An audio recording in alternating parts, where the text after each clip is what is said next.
a former member of the Matrodymes, very experienced female entertainer, Calypso Queen of the World on 5 occasions. Would you please put your hand together? Let's welcome Singing Francine. Thank you.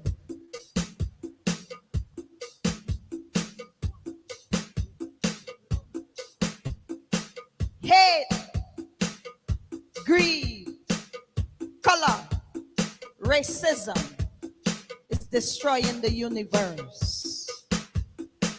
I am totally against that. The title of my song, Equal Rights. That's my contribution for the evening, ladies and gentlemen. 1, 2, 1, 2, 1, 2, 3.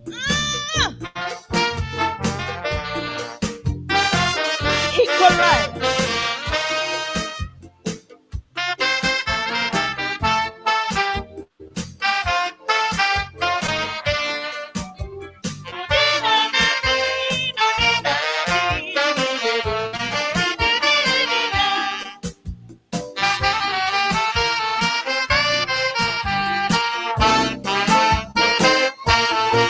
I've studied days and nights, I've studied blacks and whites on the question of equal rights. I say I studied days and nights, studied blacks and whites on the question of equal rights. Well, after careful consideration, meditation has brought me to one conclusion. The old, the young, the weak and the strong, only fighting a battle of equal wrong. Because everyone is born equal, with an equal right to be born.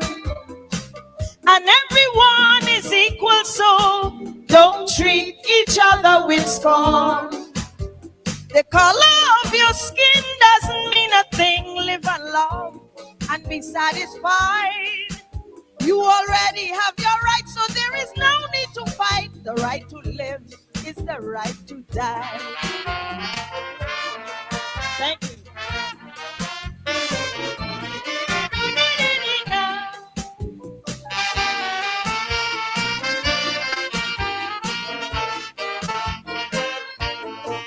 It is a simple case that we cannot efface. We all belong to the human race. So you can tell your bud, we all are made of mud, equivalently equal by flesh and blood. So what's the use of all this confusion, discrimination and fight for worldly possession?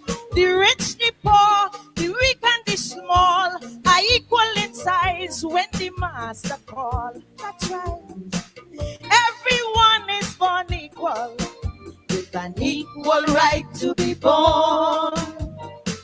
And everyone is equal, so don't treat your brother with scorn.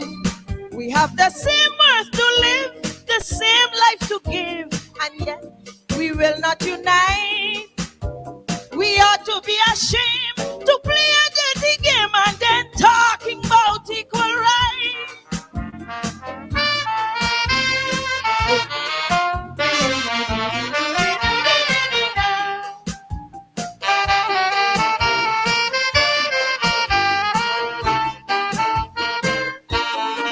Some folks may think me rude.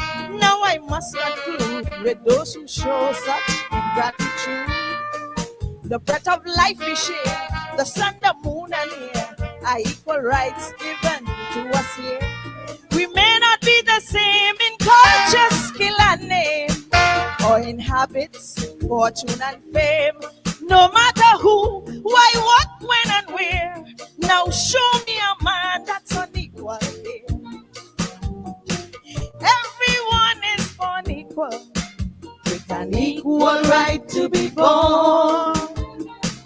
And everyone is equal, so don't treat each other with scorn.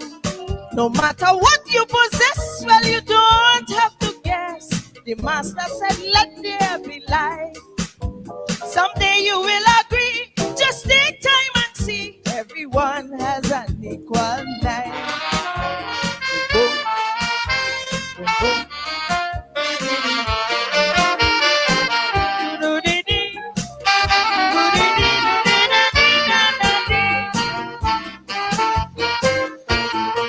Now they are foolish men who know but still pretend.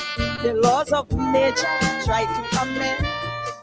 No matter what you feel, the truth you can't conceal. And for sure, what is real is real.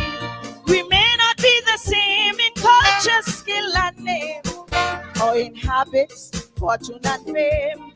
No matter who, why, what, when, and where, just show me one man that is equal here. Ain't none. Everyone is born equal, with an equal right to be born. And everyone is equal, so don't treat your sister with scorn. We may differ in looks, in language, in shape, in ways, or even in height. But please don't forget, in life or in death, everyone has an equal right.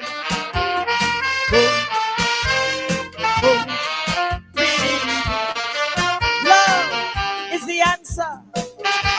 Love is the only answer. Thank you, ladies and gentlemen. And I love you.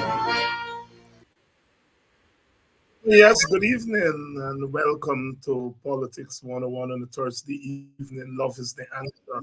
Love is the answer. Love is the answer. Singing Francine, one of the greats, equal rights, making a plea for human equality, human equality. Good evening, wherever you're joining us from. Love is the answer. Love is always the answer. Lots of time we forget to say, we love you, I love you. People who are in the kind of work that we do, the kind of political work, don't often say, we love you. We love you. And I try as much as possible on this program to say love. Love is the answer. Love is always the answer. Even love thy neighbor as you love yourself. But even those who hate you, you try to love them. You try to love them. Good evening to all of you. Good evening to all of you, brothers and sisters. Good evening to my brother Vibert White from the East Bank, Grove. Good evening to all my friends, my relatives from New Amsterdam. Good evening to you. Good evening to all of you.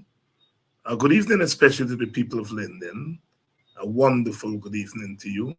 My brothers and sisters in Buxton, always a pleasure to be able to say that I come from your womb, I come from your seed. Always a pleasure. Good evening, all the wonderful people. Mocha Arcadia, always a special good evening to you because you're fighting people. You are being harassed, debased, trampled upon. But you live, you live, you live. The people on the West Coast, the West Side, Virgin, Stroudville, Den Amstel, Blankenburg area. Good evening to all of you. Good evening to West Coast Bobis, all of you from West Coast Bobis, the quarantine. Some of you are joining us from the interior. Good evening to all my Indian Guyanese brothers and sisters. We love you too. We love you too because you're human beings. We love you too because you're Guyanese. Our motto on this program is equality and justice. Equality and justice. We love you too. We love you too. Politics must not tear us apart. Politics must not tear us apart. At the end of the day, politics and politicians come and they go.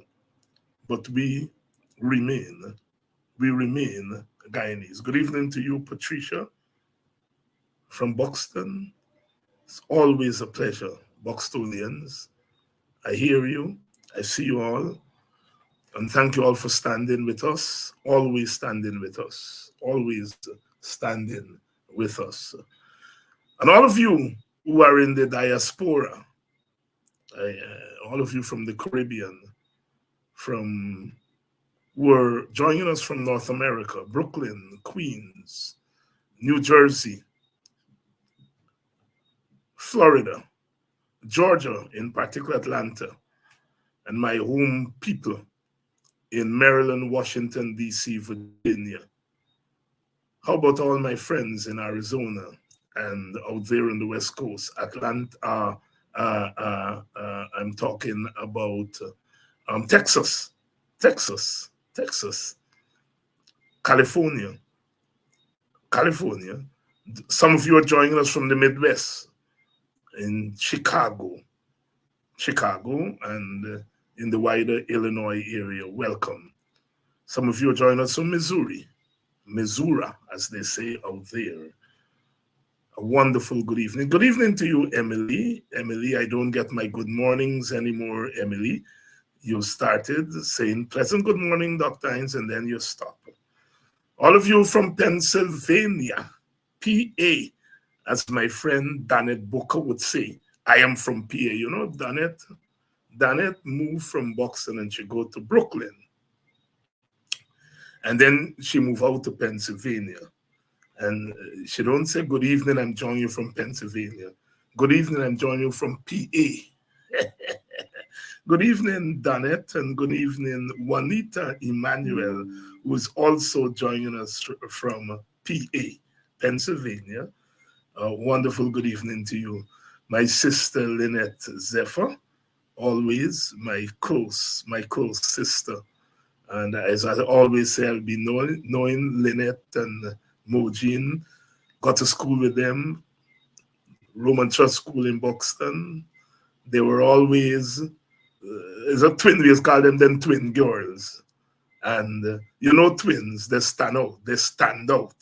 They are always in the mix. And, you know, we migrated and they would come to Washington, D.C., Maryland every Memorial Day weekend. We used to have a big to-do there, big Guyanese weekend, and Boned, Errol Battisfield, who sponsored that. And so the old Buxton crew would come, and our house was the base. Whoever staying where, they put on the bag and they come to our house. And when Mojin and his sister come in, they just take over the house. And when you see they take over, even me and my brother George and Brian, who live in the house, we got to know we place, because when you see they take over, they run things. You sleep in there, you sleep in there, you in that room and thing. And them girls take over, take charge. You heard us talk about take charge women? They take charge. And we had a good, I never know Lynette Mojin. I never know Mojin was a political animal. Never in all them years. It's when we start this online thing and Mojin there every day, every night calling in. Then I would know Mojin is a political animal. Life is funny, yeah? I mean, and that is why I like being from Buxton. You know, people deal with you the way you are, you know, and so on. It's nice. It's nice. And so many people, so many Buxtonians I go to school with Cookie. Cookie, nice, quiet girl from Buxton back then side. Never know Cookie is a political animal.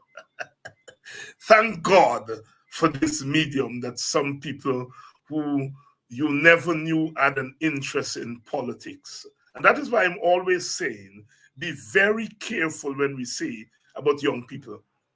One of the things about being in Ghana, I've been here for the last 5 weeks, and I get the chance to move around and so on, and you know, talk to people. I live a normal life and operate normally. And as I was saying yesterday, I went in the baker shop at Buxton, and the young ladies in there are telling me they don't miss a program. They don't miss a night program. They don't miss them. And Mr. Hines, you were on Kidaki this morning. And I said, yes. And they could tell me what was saying. The young people in their 20s. And sometimes we charm them down and said they don't have time with people. And I don't know, God don't come, but he does send. And it just so happened that a lot of the people who I am interacting with in my this stay, mostly young people. And I'm so glad about that because I get to talk to them and hear what's on their minds and so on. And I'm blown away with the interest and the knowledge young people are sharing with me. So, you learn as you go along that it is simply not true that our young people are not paying interest in politics. They're not paying interest in politics. A lot of us say so, but that's not true. And you're learning as you go along. I want to say big up to all those young people who are on this program. Those who say, when they get out from work, they listen later on. I want to big you all up because we get you all wrong. We get you all wrong. A lot of young people are on this program. Good evening to you all. Good evening, Sharma. Good evening to my friends from Breeder Street. At 3 times since I come, I got to go and park. I was bent to court the other day. Kidaki was passing through court. Well, parking terrible there. So I had to park till Panatfi Street. And it's the 3rd time since I'm here. I park, and all 3 times I run in to one of the sisters from Breeder Street. Shout out to you all. Shout out to my Breeder Street sister. Miss Dines, I don't miss not one night of your program. Now we know I'm putting faces to names. Faces to names. Good evening to all of you. My wonderful sister, Lynette Greenwood. Yes, Lynette, tell them share the link. Share the link. Politics 101. Lynette Greenwood. Congo people. We meet a little Congo by the other day, Lynette. Sissy Bob grandson. So I say, by who you? Who you? He tell me he a Judy's son. I say, who Judy? Judy from Annandale. I say, Sissy Bob Judy? He say, yes. Lynette, me tell him your whole family story. Me read out to he whole family tree. He's a big man. Oh, you know all of that. Oh, he watch me.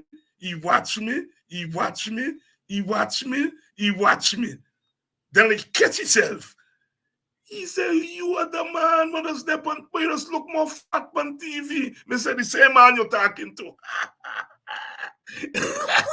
Mickey, the whole family story from Miss Rowe come right down, and then Mickey, the whole Annandale story. Big man, oh, you know all that. Good evening to all my friends and family from Annandale, Congo Pasture, Congo people, Congo Creole. Good evening to all of you. Lynette Greenwood. Lynette said, when we meet Lynette said, I meet us step on a program or thing. Me know me Lynette, I know she as Lynette Greenwood, as we say in the village, that she decent name. Me know them Chinese people, we call them Chinese for Annandale. Good evening to all of you. And this is what I am always saying. We cannot do politics without people, ordinary people, people who go about their daily lives every day. You got to feed your children, you got to take care of grandchildren, you get old like me, and so on. You got to do what you got to do every day. And so we don't know what's going on in people's minds. What's going on in people's minds until we meet in fora like these, or you walk the streets like I do. You walk the streets like I do, and you get to talk to people and you hear what's on their mind. That is why I always defend. When people say Guyanese people take nonsense, then they're not going out, they're not doing this. We cannot know what's going on in people's minds until you engage them wherever they are. You engage them. And so I want to say blessings and thanks to all our people and to say this revolution is about you all. Good evening Those of you watching from Atlanta, Chisler. I mean, Chisler Chipper. The most creative people in the world are West Indian people. Creative. The creative minds. And we have to be, because if you would have gone through what we went through, whether it's on the slave plantation or in the the barrack yard or in the lodges and so on, the bongyard, when our East Indian brothers and sisters came on the plantation, then the bongyard, whether it's the bongyard or the nigger yard, as they used to call them, that experience has taught us wisdom. And we always have something to say. We always have something to do. The amount of advice and very shrewd political advice that people are giving me, and I say to myself, my goodness, if these people had a chance to go to big university and so on, they would become geniuses. The advice. And I'm always grateful for the advice, especially the advice with people who would say to me, be careful, always concerned about your safety and so on. And I'm always very, very thankful for that. Flash Gordon, good evening, my brother. Always a pleasure. Shana, good evening. Jomo Nkrumah. There's a real African. When I was a small boy, growing up in Buxton, remember, Changi, when we used to go up, we had 2 Larry in Buxton, Abu Bakar and Jomo Kenyatta. That was 2 Larry. Them big man named the Larry. I used to call them Canton now. I used to call them Larry. 2 Larry in Buxton. Bakar, Mr. Andrews, Abu Bakar, and Jomo Kenyatta. They named the Larry after 2 African leaders. That's consciousness. That is consciousness. Jomo Nkrumah, my brother, love you all. Good evening, Kim. Good evening, Paul Henry. And so true, Hector. The creativity, Miss Susan Skeet. Always wonderful. Good evening to all the people in Mocha, Arcadia. Honorable Nima Flubes, always one of my special persons. And I remember as a small boy, they used to get excursion going steady from Buxton to Mocha. I gone with me auntie to excursion. And when you're going into Mocha, they used to plant pine. When you're going to Mocha now, you see big house, they're on left side, right side. All that they used to plant pine, you call them pineapple now. And as a small boy, you look out through the bus window and you watch pine. They used to grow pine when you're going at Mocha. And when you meet in at Mocha, Mocha people always like they get a special move. They get a special, it's the African thing, It's the African thing. They get a special way they just move. We in Buxton get the Buxton move, but you know it when you go to a place like Mocha. And I still look at it whenever I go into Mocha. I still look at it. The people move in a certain way. It's a kind of glide. Them lady throw themselves on a glide. It's like when I go to West Coast Bobbies, we all are black people, But we the thing that's expressed differently, expressed differently. I could never forget the first time I set foot in Africa was in South Africa. 18 years ago. Gone to South Africa. When you go in them African country, Nima, you were in Ghana, so you know what I'm talking about. When you go to them African country, they carry you to a village to initiate you. So we got there as part of a delegation with some professors, and we were there. And they took us to this village to initiate us. When I meet in the village, within 5 minutes, I see about 10 people from Buxton. Meaning, there are people, if ever I doubt that I was an African, when I got there, 10 people, I said, look, Miss Frida, a lady walked just like Miss Frida. Just like Miss Frida. I said, look, Mr. Ogo. You see people who look exactly like people in your village. And I had that same experience when I went for the first time to Brazil, to Bahia, with the black people there, you know, and you see them and you say, oh God, look, my family. Good evening to all of you. Good evening, Paul from Cleveland, Ohio. Good evening, my brother. One of the historical places, black places in the United States. My uncle, William Osborne and his family lived there. Brother William died a couple of years ago. So if you know the Osbornes, they're my brother. Them is my family, them. His children and nieces and nephews, they're still living there. And it's a place I would visit a lot. And there are a couple of Boxing people out there, them two by Scott. These are Scott two son them. They're out there in Cleveland, Ohio. So welcome to all you wonderful people who are watching from Ohio, Cleveland, Ohio. A very nice place, very nice place. Very nice place. So here we are this evening, and we are up against the struggle. I understand the president, Irfan Ali, he had a press conference today. So Mr. Jagdeo didn't do the press conference. The president did the press conference. And he addressed, I understand, the issue of the sanctions by the United States and the Mohammed family and other government officials. And I haven't had a chance to look at the press conference, but I understand he made some admittance. I'm going to look at it later on tonight. He made some admittance about his involvement with that family.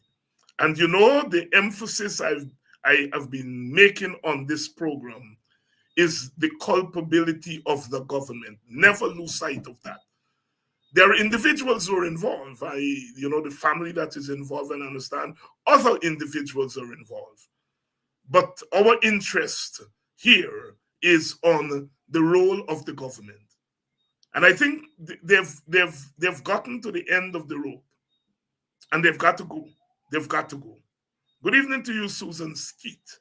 Good evening to you, Kim Walker, Althea Jones. Good evening to you. We've got to make up our mind. Lester Beckles, good evening. Ivor Miller, good evening. Good evening to you, Tommy Gibbs. All of you. C-Tread Gibson. At C-Tread, we had a bad man named C-Tread in Buxton. That man, C-Tread, was a serious man. I knew somebody with a name in a long time. C-Tread. Them Buxton people know what we're talking about when I say C-Tread. Good evening to all of you. Good evening. Good evening, Charlene. Good evening. We are keeping our eyes on the prize. We are keeping our eyes on the government, because this government has to go, and we have to begin to plot in how to remove this government. We are in an era where elections are the means by which you're going to remove government. There was a time gone by, you could remove government by insurrection. Some governments were removed by revolution. That era is no longer with us. And we are in the era of elections. So we've got to remove the government by elections. And we have to commit ourselves to that. Elections, of course, are a two-edged sword. Some people hold elections for the sake of holding elections, meaning they hold elections and they rig them and they get into office. And you can't argue, they say, because we have been democratically elected. So we are saying that, yes, we are committed to elections, and we have to struggle to ensure that those elections are credible, because it's the only way that is open to us. And if that way is open to us, then we've got to make sure that it's credible. Our election machinery in Guyana is not credible. And so we are struggling, and we must struggle to make that election machinery credible. But as we are struggling to make the election machinery credible, we can't say we are waiting till we are satisfied that the election machinery is credible before we start preparing for election. We got to walk on 2 foot. We are preparing for elections if we are struggling to make the election machinery credible. That's the heights that we're on. All right? This thing can be one or the other. It got to be both all two, as we would say in Guyanese parlance. We are struggling to ensure that the machinery is credible. Biometrics. Biometrics is a must, because we learned the last time that the PPP got at least 1 seat, at least, and maybe more than 1 seat, got through voter impersonation. And so therefore, if we were to get biometrics, which they use in places like Jamaica and so forth, if we were to get biometrics, then we would be able to take care of most of the voter impersonation. And that could take away at least 2 seats from the PPP. At least 2 seats from the PPP. We have the evidence where the police, when the APNU AFC sent samples to them, they were able to verify that 80 to 90% of the samples that were sent to them showed that the people were not in the country. And there were about between 4,000 and 5,000 people who were flagged. And that's a seat.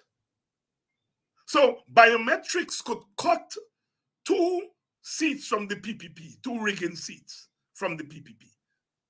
So it's important that we fight for biometrics. The other thing, of course, is the voters list. We have over 200 extra people on the voters list. And the PPP is telling us, well, not a big deal. All that got to happen is when the people go, you verify this and verify. No.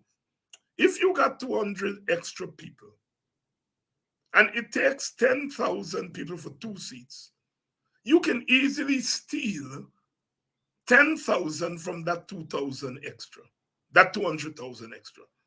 And people would hardly notice it. People would hardly notice it. If you are able to steal 100 votes, 100 votes from 50 communities, that's 5,000 votes as a seat. And that's how the PPP been doing it all the years. They don't thief big. They go to each community and they steal 100 here or 200 there. And by the time you catch yourself, it's 2 seats. They're gone with you. So that if they got 2 seats from voter impersonation, they get another 2 or 3 seats that you thief from the voters list, the padded, bloated voters list. And then they're now courting the immigrants, the Brazilians and Venezuelans and Colombians. And they're able to thief another 3 seats there. That's 3 and 3, 6 and 2, 8 seats they're gone with. That is how they intend to rig the election. And we know our elections are close. The APNU FC run with 1 seat. And so therefore, if they're able to thief 5, 6 seats, then that's it. The elections are rigged. The elections are rigged. You see, when somebody tell me that they see Mr. Mingo with a bet sheet and that's rigging the election, they're taking me for a fool. Because you don't rig election with bet sheet. You rig election the way the PPP has been rigging elections. And so therefore, we've got to struggle. We've got to struggle. And we have to struggle as people. As a people, who believe we are equal. That is why the calypso that we started with tonight is so important. Equal, equal rights and justice. Equal right by singing fancy. And gentlemen, 1, 2, 1, 2, 1, 2, 3. Equal right.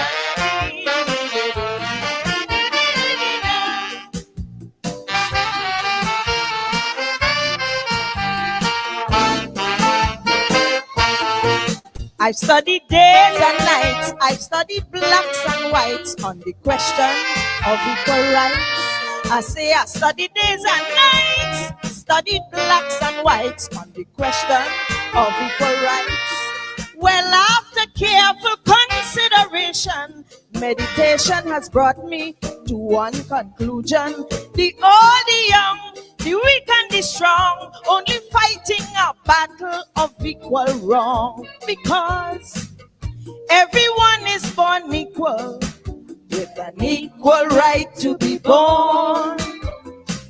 And everyone is equal, so don't treat each other with scorn.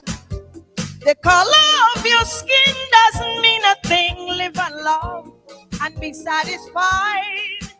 You already have your rights, so there is no need to fight. The right to live is the right to die. Thank you.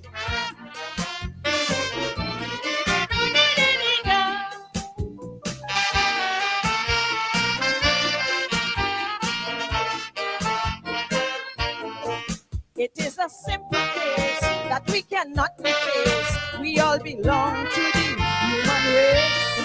So you can tell your bud, we all are made of mud, equivalently equal by flesh and blood. So what's the use of all this confusion, discrimination and fight for worldly possession? The rich, the poor, the weak and the small are equal in size when the master call. That's right. Everyone is born equal, with an equal right to be born. And everyone is equal, so don't treat your brother with scorn. We have the same earth to live, the same life to give, and yet we will not unite. We ought to be ashamed to play a dirty game and then talking about equal rights.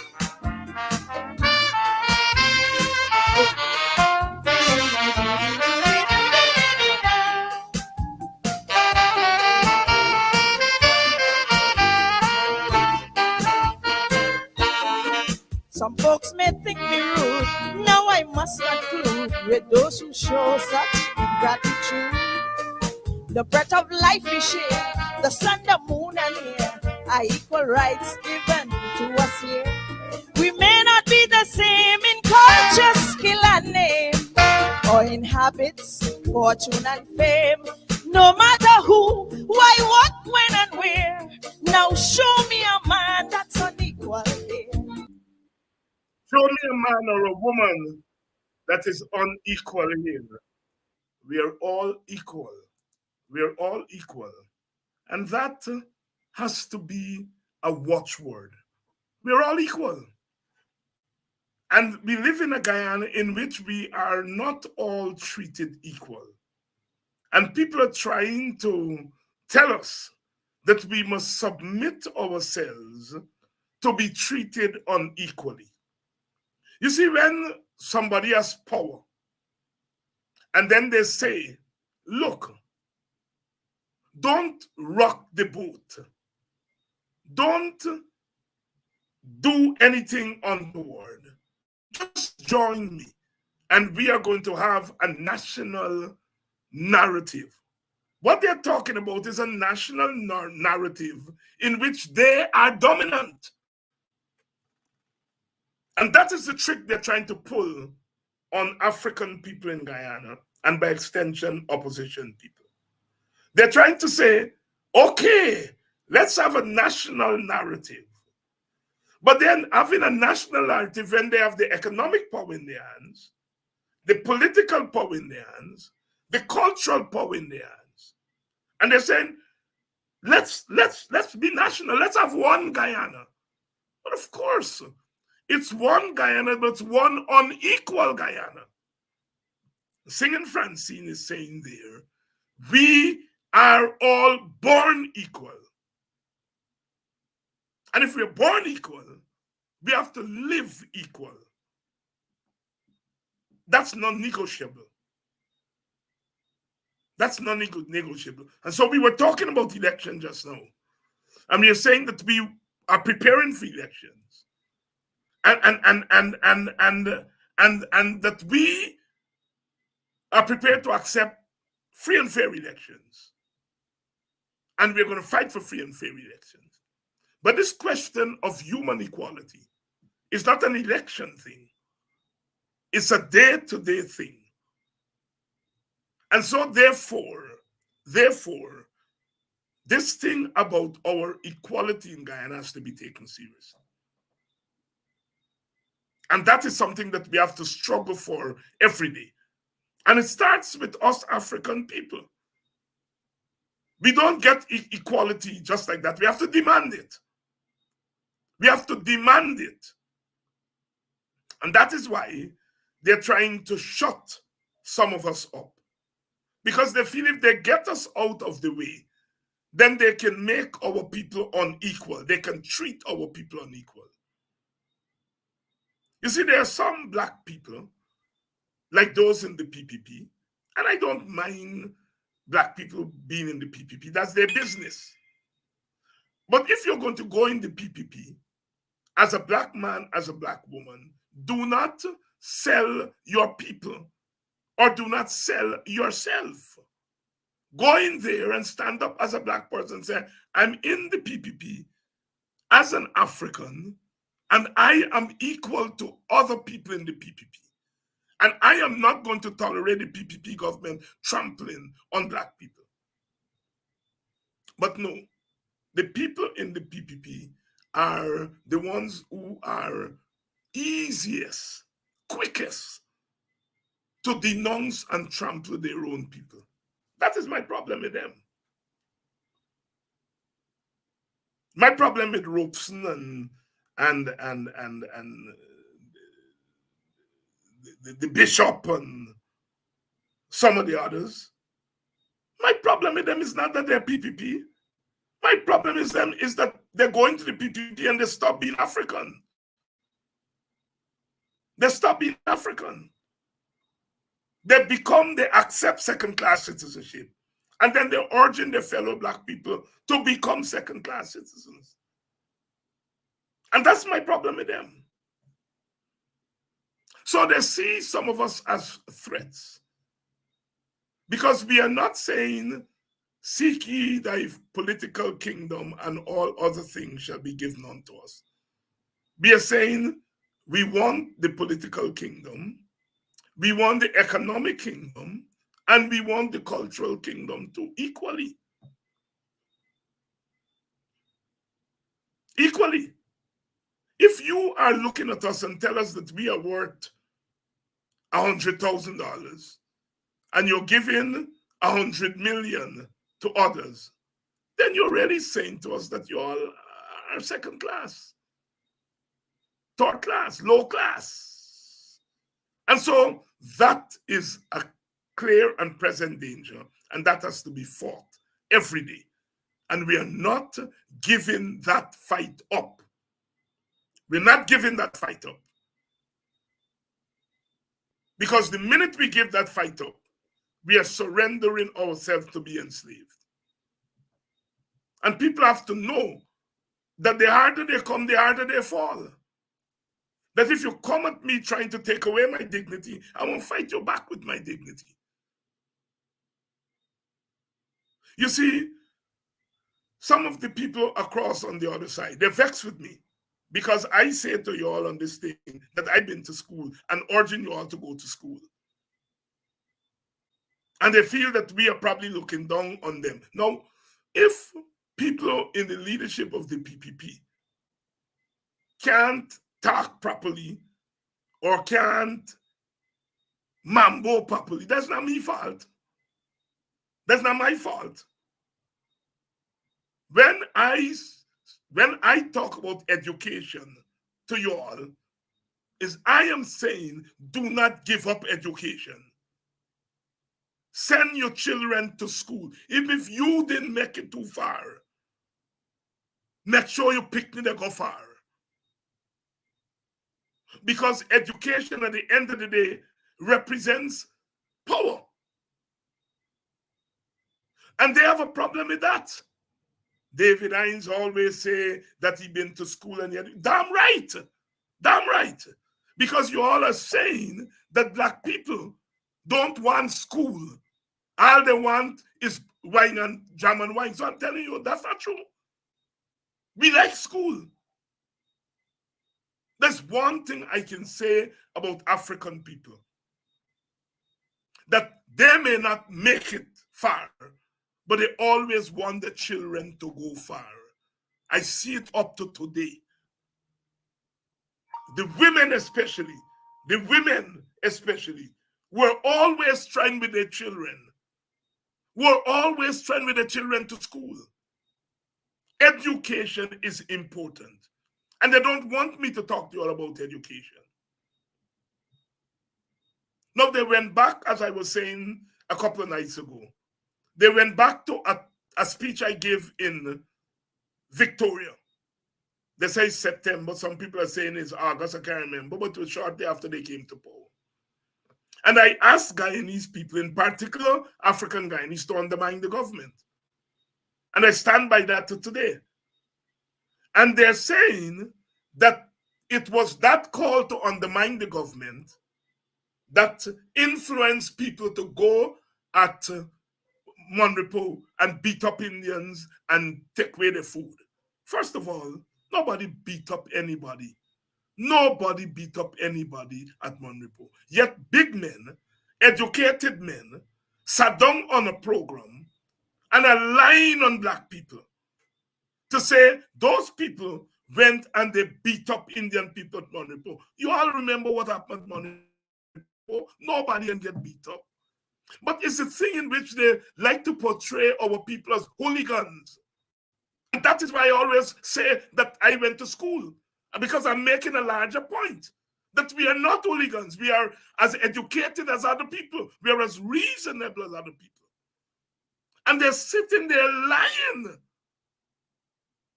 We know that nobody beat up any people.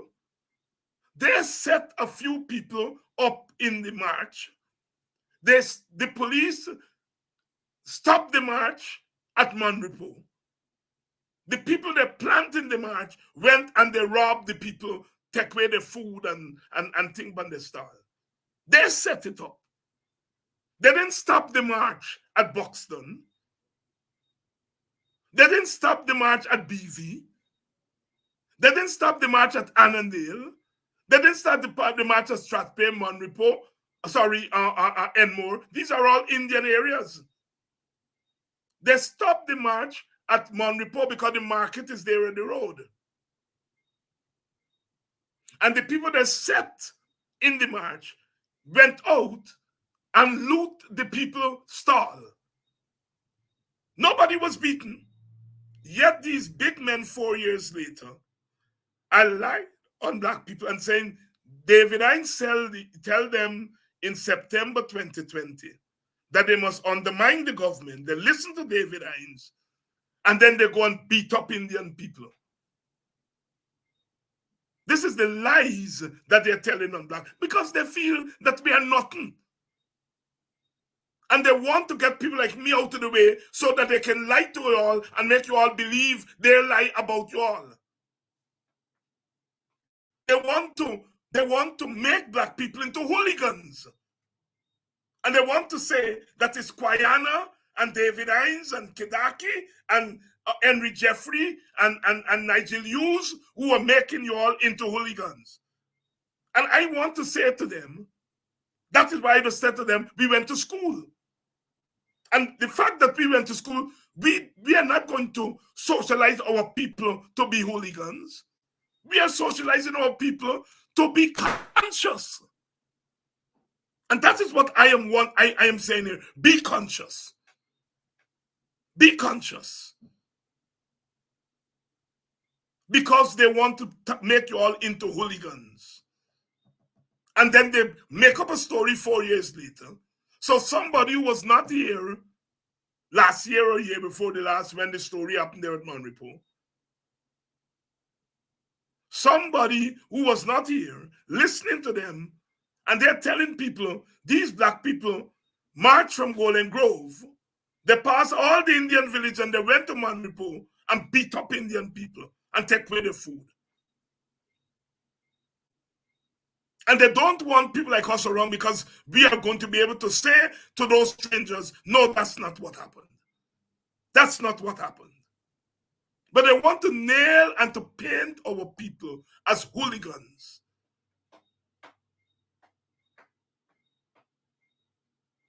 As hooligans. No, they got bad people in all races. And those people who allow themselves to be rented to go and to beat up Indian people, they have to be ashamed of themselves. They have to be ashamed of themselves to allow the PPP to rent them, give them a couple dollars and say, go and beat up Indian people. First of all, the PPP is cynical. Those people are cynical because you want your own people to get beat up so you can blame other people. And so they're saying David Hines' call that we must undermine the government is what was responsible. And then they go further. They said the person who called in to Brother Kidaki's program and expressed himself in an inartful way, and they're trying to say this person is a murderer. And they charged Kidaki, even though Kidaki said to the person after, I don't agree with your way of expressing yourself. They said, well, look, is David Hines responsible for that? Because this man, they're still in America. And how he is educated about Guyana is because he just listened to David Hines. And they go on the man website and they notice the man is in touch with Guyana. So Guyana, 99-year-old Guyana, responsible. And this is what, first of all, they paint us as hooligans. And then they paint our leaders as the people who are trying to turn us into hooligans. And I'm not allowing them to pass. So we in the black community have to get our priorities right.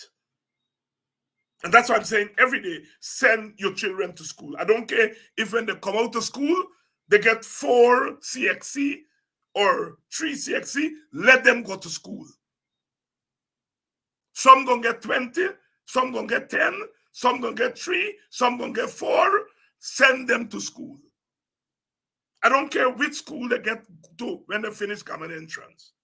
Some gonna go to QC, some gonna go to Bishop, some gonna go to Bladenhall, some gonna go wherever. Send them to school. Because they want us. They want us not to go to school so they can say that we don't get education and so we are hooligans. There is a plot in this country to destroy the African race. A plot, a big plot. A big plot. I made the point about a young lady who is now the face of state criminalism.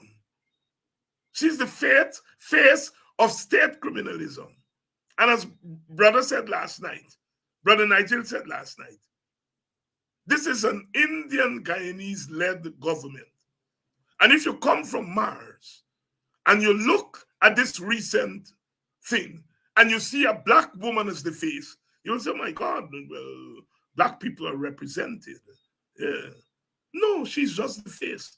She could not even get elected to the central executive, to the central committee of the executive. They co-opted her. She couldn't get elected to a 35-member central committee. Yet, she is the face of the state criminal enterprise. So when people see that, when young black people see she, they say, well, she's a role model. So they put her to be the face of crime, so our young people can see her as a role model. That is what those people are doing over there. It's a plot. And I have been very easy on some of these people in the communities that they are buying. Some of them in my own community, Buxton. Some of them have spoken to me. Tell me, man, David, man, is a hustler, Depon. But at some point, we got to say no, Sabi. No, Sabi. At some point, we have to say no more. No more. No more. Because we have to protect our communities. We are in the fight of our lives. And those of you who are overseas, you all have to continue to help your communities at home. I like the idea, you all go home, you all hold a little party, and so on. That's okay. You all go home, you all share out some little gifts to our people, that's okay. But you all have to begin overseas, those overseas people, to invest in something more, like invest in education. It's okay to give the top 4 people in CXC, to give them prizes and so on. It's okay. But you're really helping the best. And the 90% that are not in the top, not getting help. And we've got to devise ways of helping the 90-odd also. I'm not saying don't help those who perform the best. Yes, those who did the best at CXC should be honored and helped. But we have to help those who end at the top, not the top 10. We have to help the bottom 90. And I am prepared to lead. I am prepared to lead that kind of renaissance in our community.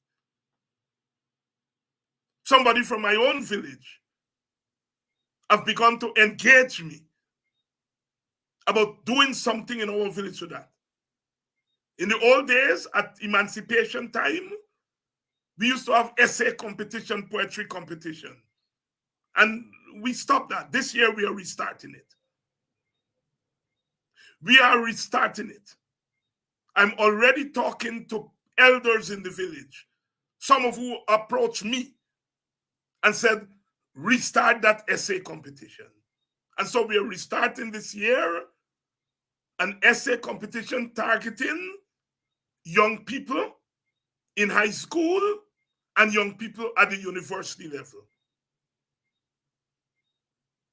We are also going to have a competition for poetry. Our people are natural poets. We are natural singers. When people write their own song, that's poetry. And so it's not just the song and dance. It's not just the song and dance. It is also the seriousness.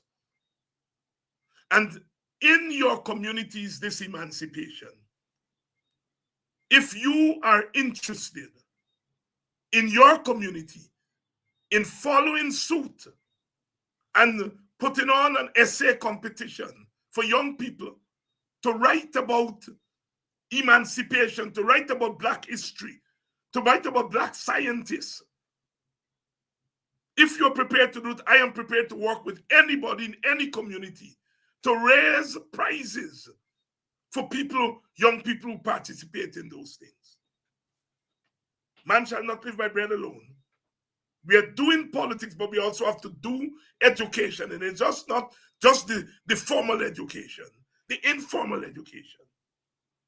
So in Buxton, we are reviving that essay competition. and that poetry competition. And every participant will be rewarded. If there are 40 participants, the plan is all 40 of them will get a prize. Clearly, those who are the best will get top prize, but every participant. So we are doing two things. We are getting our young people engaged in cultural education, but we're also democratizing it. So we are not only giving prize to first, second, and third. Everybody who participates.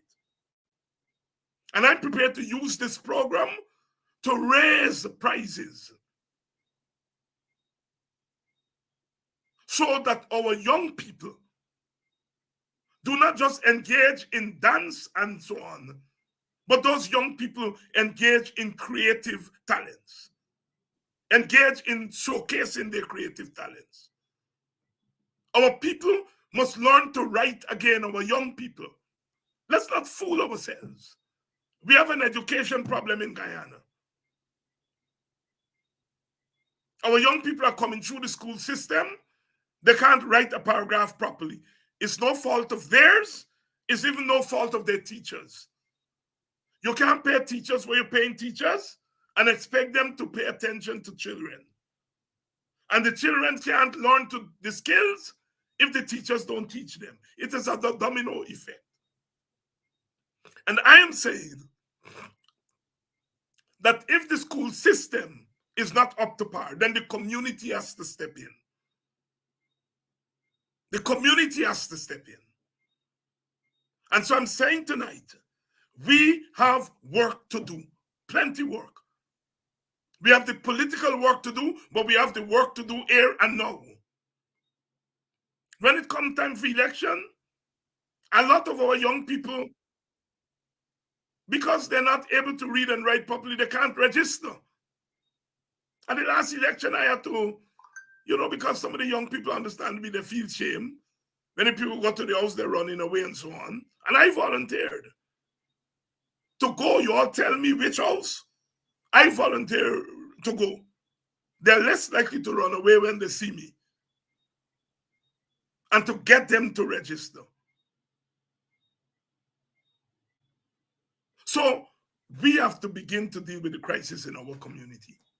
Can't wait. These are things can't wait on election. In fact, if we deal with the crisis now, then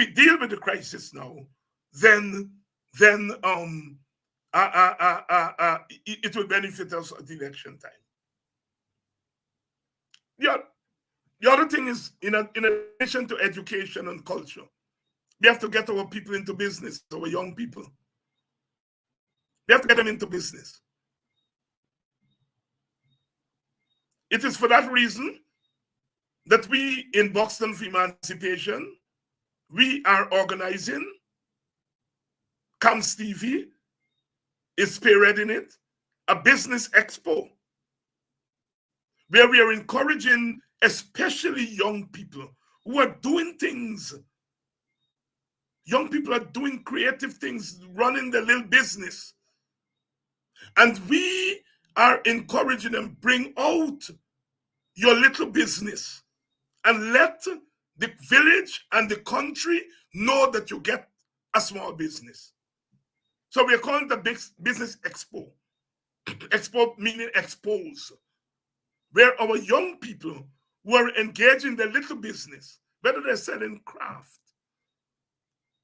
I go into stores in my village, other village, and I always ask, this planting chip, who do it? Oh, it's a little girl from the village. All right, it is that kind of person that we are targeting.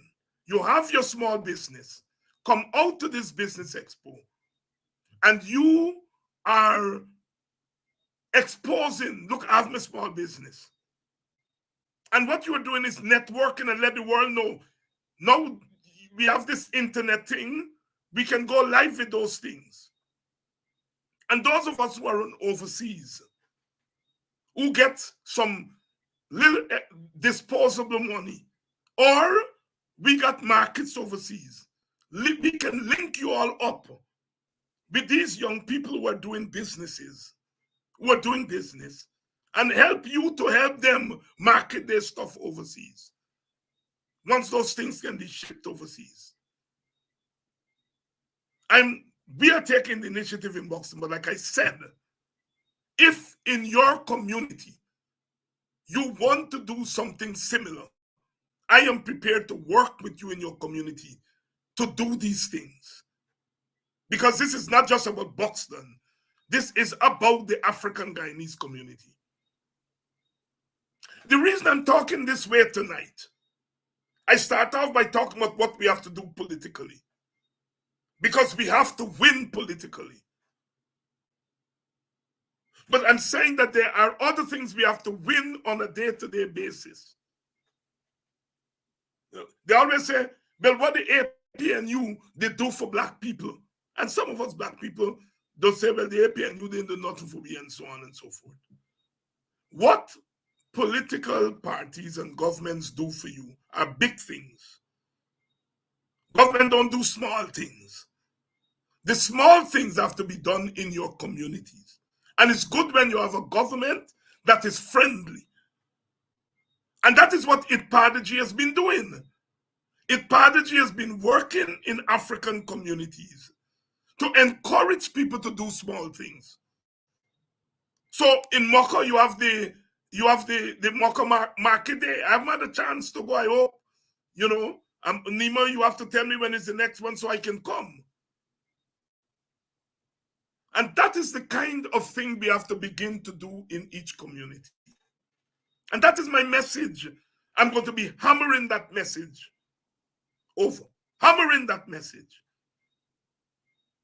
We in Buxton, we do on the annual EUC Kwayana big symposium every year. Some of you know about it because we do it every year. And we have speakers who are committed to speak at that symposium. This year, we want to take that symposium to at least 2 other villages. I'm talking to, I've already mentioned it, to an activist from one village. I'm not making it public because we haven't arranged it and tie it up yet. But once we tie it up, we are going to move it. It's going to be held in Buxton, and we want to move it to at least 2 other communities. Last year, somebody from New Amsterdam approached me and wanted it to go to New Amsterdam. I misplaced the broader thing. If you are listening, this program, get in touch with me. That is the kind of work that we have to do, brothers and sisters. And so each of you becomes a leader.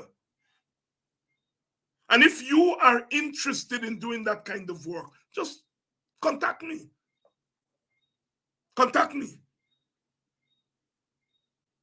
So we are engaging our young people. Because like I said, it's a revelation to me since I've been here for the last 5 weeks. The revelation that our young people are not sleeping as we think they are. They're not sleeping. They're hustling and they're paying attention to what's going on. But we have to find out that they're paying attention. And we're not going to know what they know at a big rally. At a big rally, they come and they listen to us give a big speech. And then be gone and they're gone.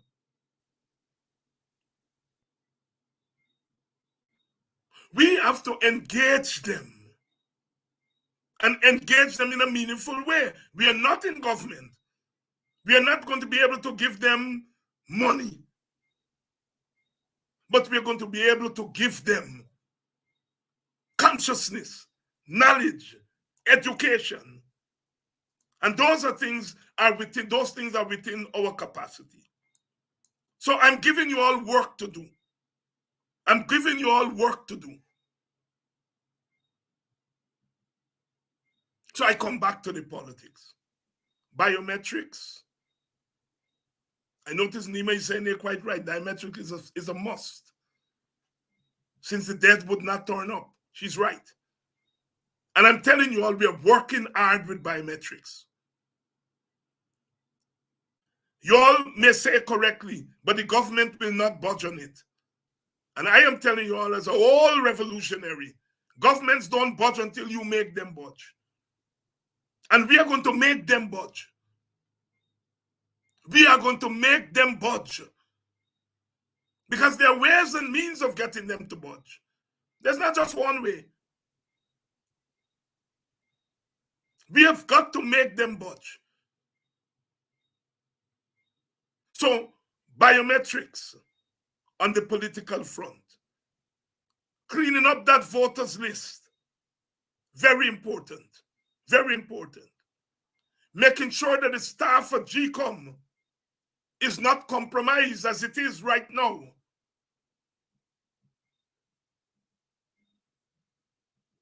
We've got work to do politically. We've got work to do culturally and educationally. And so each of us must become an activist. Make your contribution. So we are moving on and moving through. And this program and the other program must be media. Each program must be a medium so that we don't come here every evening. But this becomes a medium so that we do other things. We're talking about a cultural revolution in the African community and by extension the country. A cultural revolution. Without culture, we're dead. Culture, they say, is a way of life. Is the way of life. Culture is the way we express, it's the way we talk, the way we think, the way we dress, the way we eat. All of that is culture. Politics is one part of culture. But without culture, we are dead. And so, we have got work to do. We got plenty work to do. And I am going to be on our case. On our case. I'm starting where I live, where I belong to. We're starting there. But like I said, I am prepared to go to any village, and to work with you. You want to arrange an essay competition? Let us work together to do that. We got enough teachers in our village to help us to set the essay questions, to mark the essays. We are involving all our people. And we want to give our people a token, our young people who participate tokens. And this is where those of us who have a couple penny more than the rest of us come in. And I'm prepared to use this program to raise those little prizes for our young people. Because we want to target the young people. And if we liberate our people culturally, we will get political dividends from it. If we liberate our people culturally, if we give our people the cultural nourishment, if we give our people the cultural confidence, the political realm is going to benefit from it. We have work to do, and we're going to do that work. And there are people on the other side who don't want us to do that work, who don't want us to do that work. But we are going to do that work. And we are going to show them that we are equal citizens. I do not want to socialize anybody here to look for handouts. When we ask government, we're not asking government for handouts. We're asking government for policies. Policies. Policies. And let us not forget the teachers. Let us not forget the teachers. They're still on strike. They're still on strike. They're still on strike. They're still fighting the battle. And sometimes because things move fast, we forget. Some days I forget that the teachers are on strike. The last time they were out on the streets every day, so we knew that they were on strike. They're still on strike. The government is still not budging. And the teachers have to find a way to survive. And we have to keep that fire burning in our teachers. If the teachers lose, we all lose. We all lose. And parents, you all have to continue to support the teachers. We have to find ways and means of ensuring that our children, while they're home, they continue to learn. They continue to learn. We've got to beat the system. This whole plan about giving our people a small piece to send them to primary private schools, that their plan on fronting, their plan on staying behind the scenes and put people to front these private schools, and then they take the money, put it in your hand for you to give it to the people who are fronting for them. Can't happen. Can't happen. We've got to fight it. No government can determine for us how our children would be educated. We don't want no vouchers or no private school, because it's a way of putting our public school teachers out of their jobs, out of their profession, robbing them of their salaries, robbing them of their pension, robbing them of what they fought all their lives for. We are not and must not allow it to happen. Sisters and brothers, there are lots of distractions happening now. Let us not be distracted. Let us not be distracted. The work must continue. The struggle must continue. Let us not be distracted. That too shall pass. That too must pass. We must not be distracted, because they have plans for us, plans to distract us, plans to get us in the mud and for us to wallow in the mud.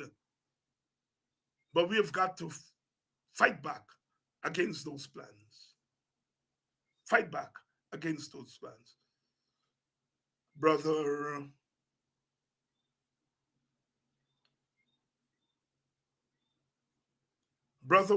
was supposed to be here tonight. Brother Rysdale Ford, I spoke with him today. He said he was not in a frame of mind, but he's going to be here next week. Next week, Monday, this is the lineup next week. Monday, Sherrod Duncan. Tuesday, Rysdale Ford. Wednesday, Amanza Walton. Thursday, Aubrey Norton. We're bringing the politicians here next week. We're bringing them in a space that they can get real again and find their rightful groove. They're losing it. They're losing it. Our politicians are losing it. They're losing it. And we got to rescue them. And I want to use this program to bring the humanity back to them. They're losing it. And we can't afford to make them lose it. So I've invited them. And as I said, the lineup, Monday, Sherrod Duncan is going to be here. Tuesday, Ford, Rysdale. Wednesday, Amanza Walton. Thursday, Aubrey Norton. I'm trying hard to see if we can squeeze a show in on Friday. And if we do, I'm going to invite Nigel Hughes. And speaking here in general, our politicians are losing it. They're losing it. I'm not getting into any of the details and any of that. I don't intend to use my show for that. And when they come here, I'm not dealing with filth and mess, because I'm ashamed as a black man. I'm ashamed. And as black people, we ought to be ashamed at what is playing out. I'm not getting into details. I'm not getting into all the shit. But I'm ashamed that this is what is playing out before people. But I say, let not your heart be troubled, my people. Some of us ain't going down that road. Some of us not going down that road. And they're still my brothers. They're still my sisters. And I think that I have a responsibility as an elder to bring them in a sane space so that they can become sane again. Because they've gone crazy. They've gone cuckoo. They've gone mad. Some of you, I know, got your arse. You're backing your arse, but this is not about which arse you're backing. This is about things falling apart. Chinua Achebe, in that famous novel, Things Fall Apart. Things are falling apart. They're laughing at us, as they should. Because if people want to give laugh jokes, why not take the laugh jokes and laugh them? But for us, it's not a laughing matter. It's a serious matter. It's a serious matter. They're stumbling and they're going crazy. But we've got to rescue them and to make them sane again. And I'm prepared to play my part. Because this is not about party. This is beyond the party. For all those who are saying, well, David, no, this is you time. This is WPA time. This is that.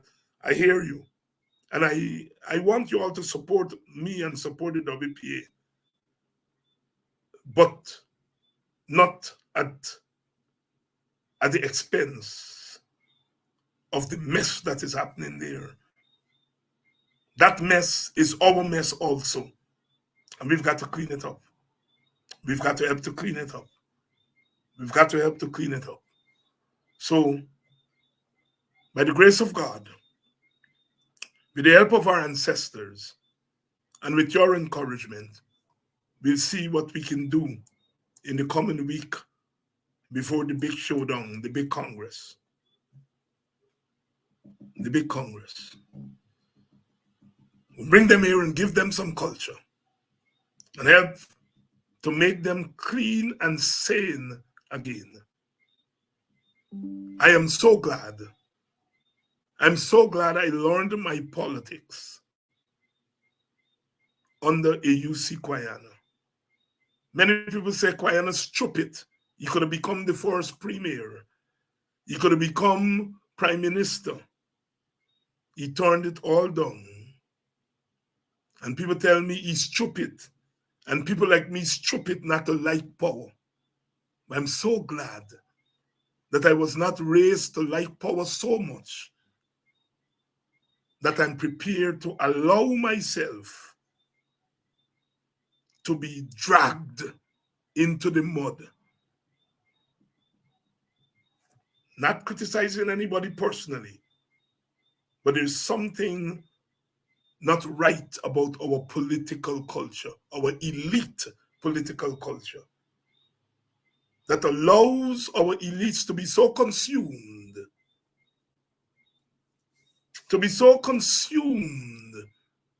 with either the taste of power or the promise of power. We can't go on like that. We can't. If you behave like this without power, what will you do when you get power? Them who are in power now, we saw how they behave when they were out of power.